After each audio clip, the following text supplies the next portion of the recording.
Assalamualaikum warahmatullahi wabarakatuh. Perkenalkan, nama saya Nurlia Komian, NIM 211050036. Baiklah, di sini saya akan menjelaskan sedikit tentang 6 materi kelompok bahasa Arab kami, yaitu yang pertama isim mausul. Pengertian isim mausul. Isim mausul atau kata sambung adalah isim yang berfungsi untuk menghubungkan beberapa kalimat atau pokok pikiran menjadi satu kalimat. Maksudnya bahwa setiap isim ma'rifat itu akan menjadi jelas bila bersambung dengan kalimat sesudahnya, yang dinamakan silah. Pembagian isim mausul. Dalam bab ini, isim mausul terbagi menjadi dua bagian, yaitu yang pertama isim mausul ismi. Isim mausul ismi adalah isim mausul yang selamanya butuh kepada silah dan ait. Yang kedua, isim mausul harfi. Bentuk isim mausul harfi terbagi menjadi 7 bentuk isim mausul, yaitu mausul mufrad dan mausul mutsana, bentuk mausul jamak atau banyak, bentuk mausul mutlak atau umum, bentuk mausul za, bentuk silah mausul, bentuk mausul ayun dan silahnya, bentuk pembuangan sadar silah. Berikutnya adalah al-harf dan istifham. Al-harfu dalam bahasa Arab adalah sebuah kata yang tidak mungkin mengalami perubahan akibat hubungan gramatikal. Al-harfu dapat dibagi menjadi 3 bagian, yaitu yang pertama, al-harfu yang khusus bersanding dengan nomina, yaitu terdiri dari 2 bagian, al-harf al-jar dan al-harfu an-nas. Kedua, al-harf yang khusus bersanding dengan verba, terdiri dari 2 bagian juga, yaitu al-harf al-jas dan al-harf an-nas. Kemudian yang ketiga adalah al-harf yang bersanding dengan nomina dan verba. Dari sekian banyak al-harf yang dibahas dalam sintaksis, al-harf ma mempunyai makna gramatikal yang sangat beragam. Para ahli sintaksis berpendapat, al-harf ma itu terbagi menjadi 3 kelompok, ma nomina, ma al-harf, dan ma beserta verbanya. Ma nomina terbagi menjadi 4 bagian, yaitu isim mausul, isim istifham, ma syarat, dan ma isim nakiro. Sedangkan ma al-harf terbagi menjadi 4 bagian, yaitu an-nafi yang bersanding pada verba, al-harf an-nafi yang bersanding pada fungsi sintaksis ubtada khobar, ma zaidah yang berdampak reaksi secara sempurna, dan ma zaidah yang berdampak reaksi tidak secara sempurna. Pengertian istifham. Istifham adalah pertanyaan atau meminta penjelasan dari sesuatu yang tidak diketahui oleh sang penanya. Istifham secara etimologi berasal dari kata fahima.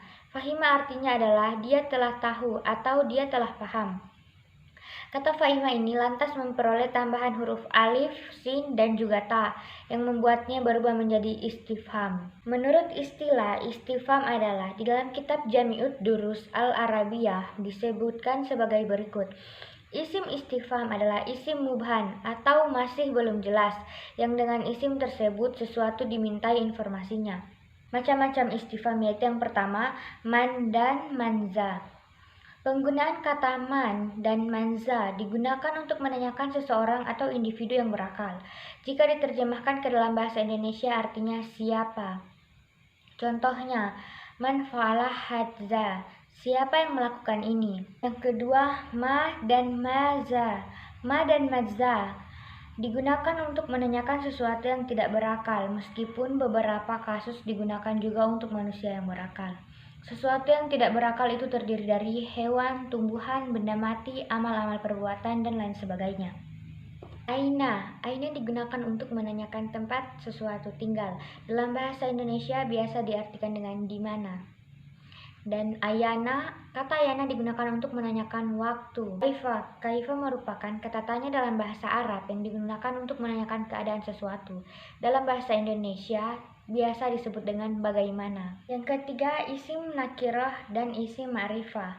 Menurut Moh Anwar, isim nakiro ialah isim yang jenisnya bersifat umum, yang tidak menentukan suatu perkara dan lainnya. Isim nakiro atau dalam bahasa Inggris diistilahkan dengan kata indefinite atau belum pasti. Secara sederhana, definisi atau takrifnya adalah isim yang memiliki arti yang bersifat umum atau global. Macam-macam isim ma'rifah. Yang pertama yaitu isim domir atau kata ganti. Ialah lafaz yang menunjukkan pada mutakalim, muhatab, dan gaib. Karakteristik isim nakirah. Isim nakirah menerima alif lam yang membekas atau isim yang menempati kedudukan isim yang menerima alif lam yang telah disebutkan alif lam. Maksudnya adalah isim nakirah itu bisa menerima alif lam dan setelah kemasukan alif lam tersebut menyebabkan kema'rifatannya. Perbedaan antara isim narifah dan isim ma'rifah. Antara isim nakirah dan isim ma'rifah dapat dibedakan dari dua segi, yaitu segi kalimat dan segi makna. Pertama yaitu segi kalimat. Apabila isim tersebut tidak ada alif lam, maka dikatakan isim nakirah. Ada pengecualian sebagaimana telah dijelaskan sebelumnya, dan apabila terdapat alif lam, maka dikatakan isim ma'rifah. Yang kedua, segi makna. Apabila lafaz isim tersebut memiliki makna yang masih umum atau belum tentu, maka termasuk kepada isim nakirah. Dan apabila lafaz isim tersebut memiliki makna yang sudah tentu, maka termasuk kepada isim ma'rifah. 4. Pembagian jamak. Pengertian jamak muannats salim. Jamak muannats salim adalah isim jamak yang menunjukkan wanita dan beraturan, yakni dengan menambahkan alif dan ta muftakhah, dan di akhiran dan huruf sebelumnya difathahkan, ta mubratahnya dibuang. Jamak yang dibentuk dari isim mufradnya yang digunakan untuk menunjukkan jenis perempuan. 2. Cara pembentukan jamak muannats salim.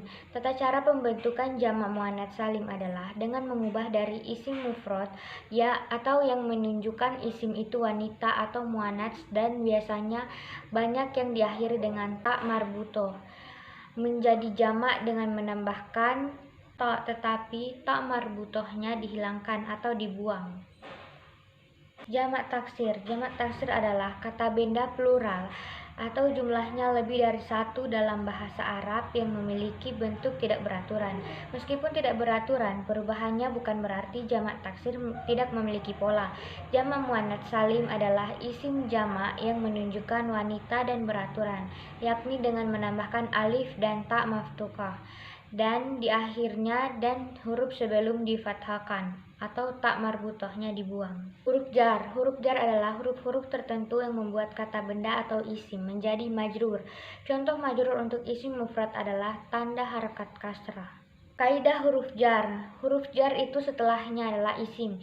Ia bersambung pada isim. Huruf jar itu tidak bersambung pada fiil atau kata kerja yang terikat waktu. Huruf jar merupakan tanda pengenal isim.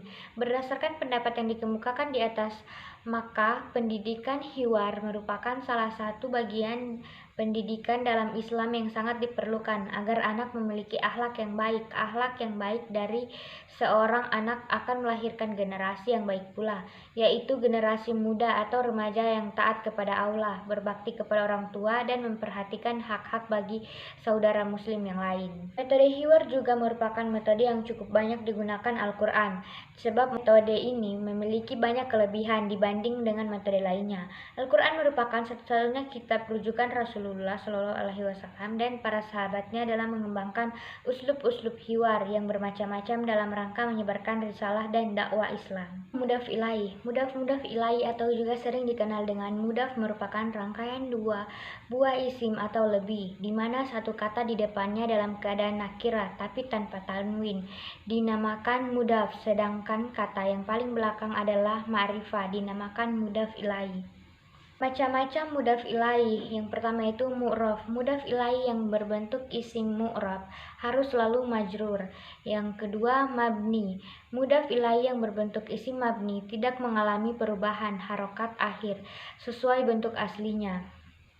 Idhofah memiliki syarat, yakni mudhaf tidak boleh bertanwin, membuang nun mutsanah dan jamak, serta membuang alif lam pada mudhaf. Selain itu, daripada itu juga terdapat faedah tertentu. Al-sifat wa al-mausuf atau istilah lainnya. Al-na'at wa al-ma'ud adalah susunan kalimat yang terdiri atas dua kata atau lebih yang menunjukkan kepada kata benda, dan kata benda tersebut diikuti kata sifat. Jika kalimat tersebut diterjemahkan ke dalam bahasa Indonesia, di antara kedua kata yang dimaksud terdapat kata sisipan yang lafal-lafal yang dijadikan kata sifat atau menyifati suatu kata benda ialah isim zahir, syibah, al-jumlah, jumlah isim, jumlah fi'liyah. Sifat al-musyabahah dan isim alam. Pada umumnya, kedudukan kata sifat dalam susunan kalimat al-sifat wa al-mausuf selalu mengikuti mausufnya. Misalnya, jika mausufnya muzakkar, maka sifatnya juga muzakkar. Sebaliknya, jika mausufnya muannas, maka sifatnya juga muannas. Demikian pula apabila mausufnya nakirah atau ma'rifah, maka sifatnya juga nakirah atau ma'rifah.